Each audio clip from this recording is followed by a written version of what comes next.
Video like जरूर कर लीजिए और ऐसे वीडियो लगातार फ्री में पाने के लिए चैनल को तुरंत सब्सक्राइब कर लीजिए और बेल आइकन को जरूर टैप कर लीजिए ताकि आगे भी सारे वीडियो आपको मिलते रहे। यूट्यूब में फॉलो करते हैं तो प्लीज ये वाला फ्री टेलीग्राम चैनल जरूर ज्वाइन कर लीजिएगा। सारे नोटिफिकेशन सारे अपडेट यहीं पे आते हैं, ध्यान रखिए। नमस्कार दोस्तों, स्वागत है आप सभी का ऑनलाइन एग्जाम प्रिपरेशन पर, which is the part of study for civil services. दोस्तों यहाँ पर हम कंप्यूटर देख रहे हैं वीडियो री एग्जाम के लिए, और कंप्यूटर में हमने कुछ चीज़ें स्टार्ट की थी, इसके कुछ पार्ट आ चुके हैं। अगर आपने नहीं देखे हैं तो चैनल पर प्लेलिस्ट बना दी गई है, आप देख सकते हैं। लास्ट वीडियो में हमने कंप्यूटर की मेमोरी स्टार्ट की थी, जिसमें हमने देखा था कि प्राथमिक मेमोरी, प्राइमरी मेमोरी, जिसको मेन मेमोरी भी कंप्यूटर की कहा जाता है, वो कौन सी होती है। एक तो रैम होती है, रैंडम एक्सेस मेमोरी, और एक दूसरी होती है रोम, रीड ऑनली मेमोरी। तो रैम के बारे में हमने पढ़ लिया था। रैम मेमोरी के प्रकार होते हैं, स्टैटिक रैम, डायनामिक रैम, सारा कुछ हम पढ़ चुके थे।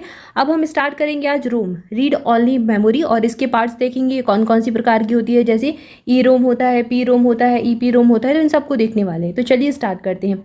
रोम, इसका फुल फॉर्म क्या है? रीड ऑनली मेमोरी, यहाँ लिखा हुआ है। एक भंडारण का माध्यम है, प्राथमिक मेमोरी है, आप पहले से ही जानते हैं। इसका यूज़ कंप्यूटर और जो इलेक्ट्रॉनिक उपकरण होते हैं उनमें किया जाता है। रोम कंप्यूटर की प्राइमरी या फिर परमानेंट मेमोरी होती है। RAM, random access memory, computer की अस्थायी मेमोरी होती है। ठीक है, तो ये कंप्यूटर की अस्थायी मेमोरी है, वोलेटाइल मेमोरी है ये। अब यहाँ पर ईडीओ रैम के बारे में दिया गया है। यहाँ पर लिखा है कि ये जो शब्द है इसमें ईडीओ का फुल फॉर्म क्या है? एक्सटेंडेड डाटा आउटपुट, ईडीओ का फुल फॉर्म है। ये जो आपको बीच बीच में फुल फॉर्म दिए गए हैं ना, ये आपको एक जगह लिख लेने हैं, ये लिस्ट बना देनी है अलग से, और उनका रिवीजन लास्ट टाइम पर जरूर करना है, क्योंकि यहाँ से प्रश्न पूछे जाते हैं। एक ना एक फुल फॉर्म आपके एग्जाम में जरूर देखने को मिलेगा।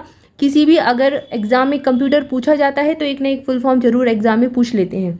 तो आपको सब जितने भी फुल फॉर्म आपको बीच बीच में दिए जा रहे हैं सबको याद करना है।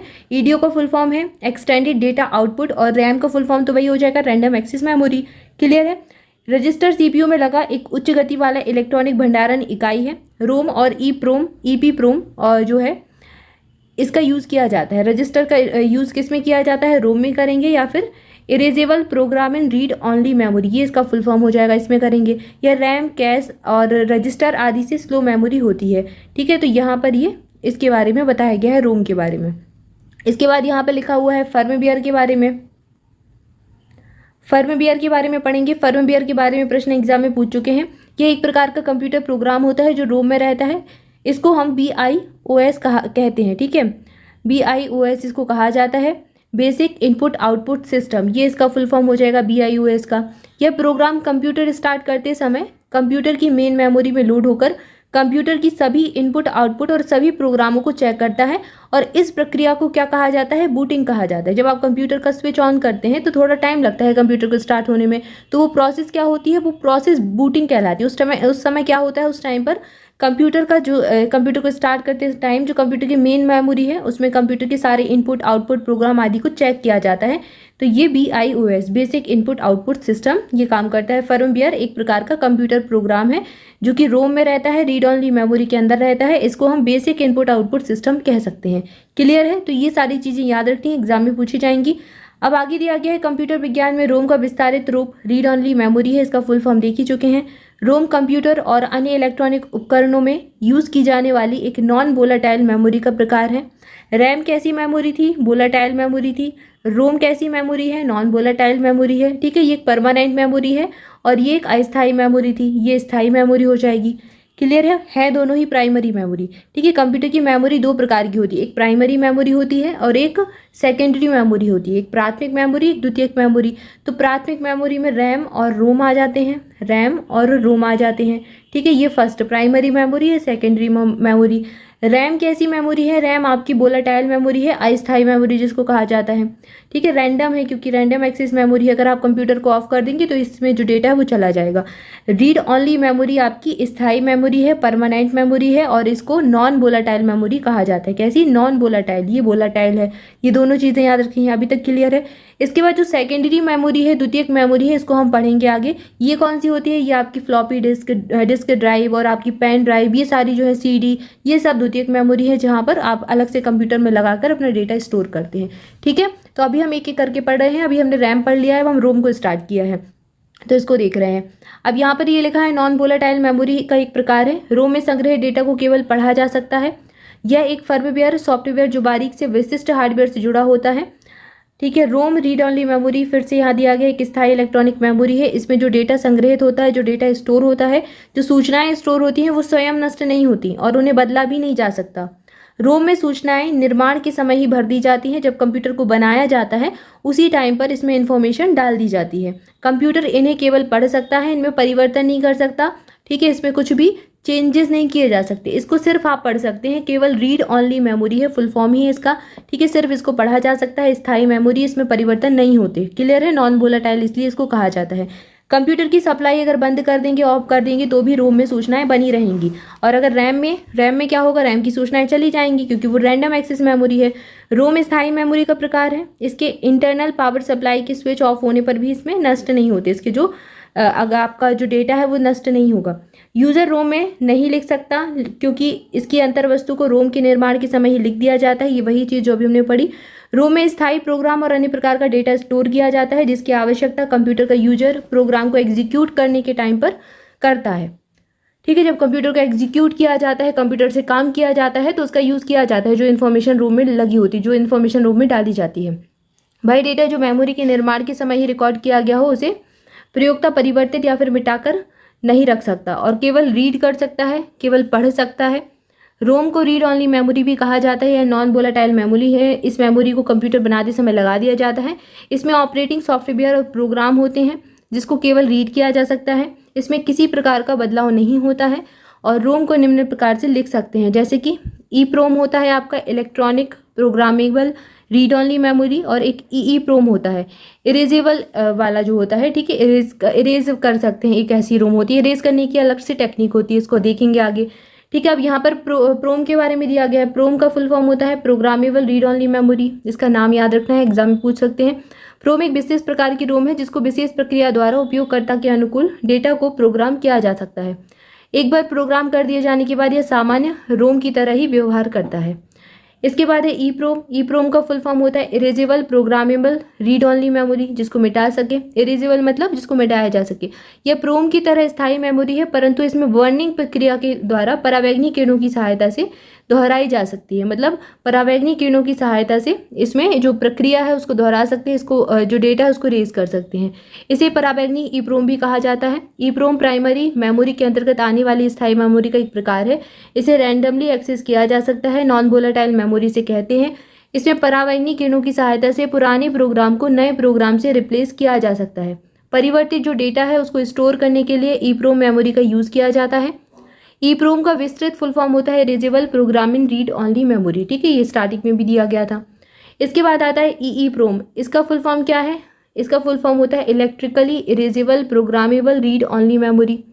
यह एक नॉन वोलेटाइल और प्राइमरी मेमोरी है। ठीक है, रोम तो वैसे भी प्राइमरी है और ये एक नॉन वोलेटाइल स्थायी मेमोरी है और इसको फ्लैश मेमोरी भी कहा जाता है। इसको कैसा कहते हैं?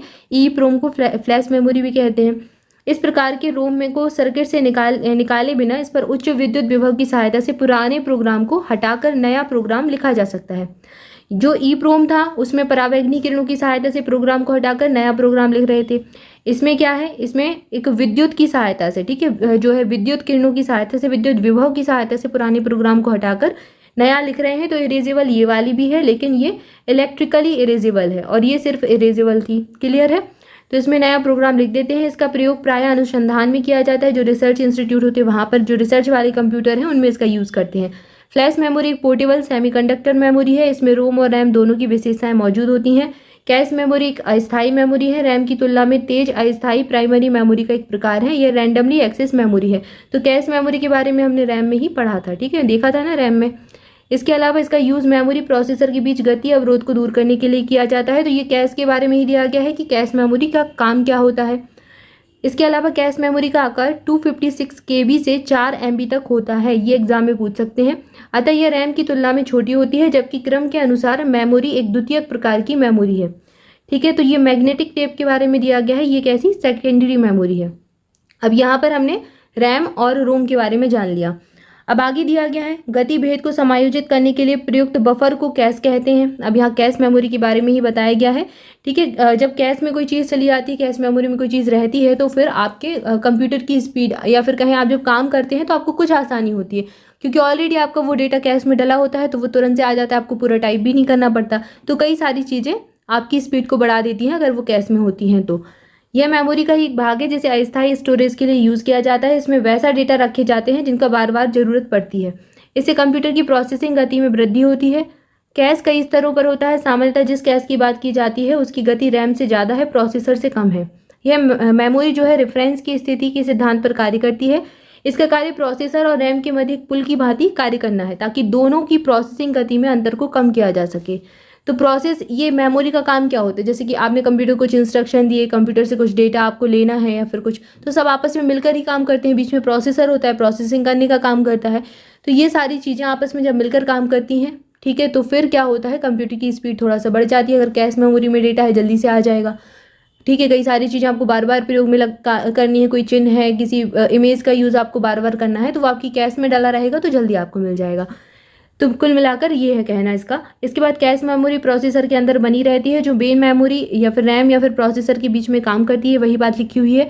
यह मेन मेमोरी की अपेक्षा काफ़ी तेज होती है। कैश, अगर आपसे पूछा जाए निम्नलिखित दी गई मेमोरी में सबसे ज़्यादा गति तेज किसकी होती है, सबसे तेज कौन सी होती है, तो कैश मेमोरी होती है। कैश मेमोरी का एक्सेस टाइम 15 से 25 नैनोसेकंड होता है, जबकि मेन मेमोरी का एक्सेस टाइम 80 नैनोसेकंड होता है।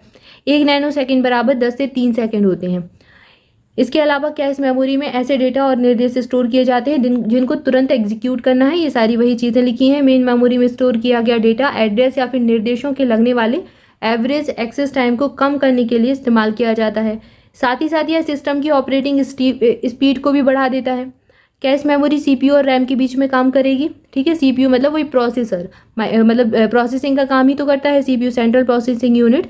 तो सीपीयू और रैम के बीच में कैश मेमोरी होती है, जिसका यूज़ बार बार उपयोग आने वाले डेटा और निर्देशों को संग्रहित करने के लिए किया जाता है, ठीक है। अब सारी ये वही चीज़ें लिखी हैं कि इसमें जो है सीपीयू को प्रोसेस करने की गति काफ़ी मंद होती है। कैश मेमोरी वर्ड को हटाते हुए मुख्य मेमोरी को अद्यतन करने की विधि को राइट बैक कहते हैं, और राइट बैक डाटा स्टोर करने की विधि है जिसमें हर बार परिवर्तन के बाद डाटा कैश में लिखा जाता है, जबकि मुख्य मेमोरी में कुछ निश्चित समय अंतराल या फिर निश्चित शर्तों के तहत लिखा जाता है। तो यहाँ राइट बैक के बारे में भी बताया गया है आपको।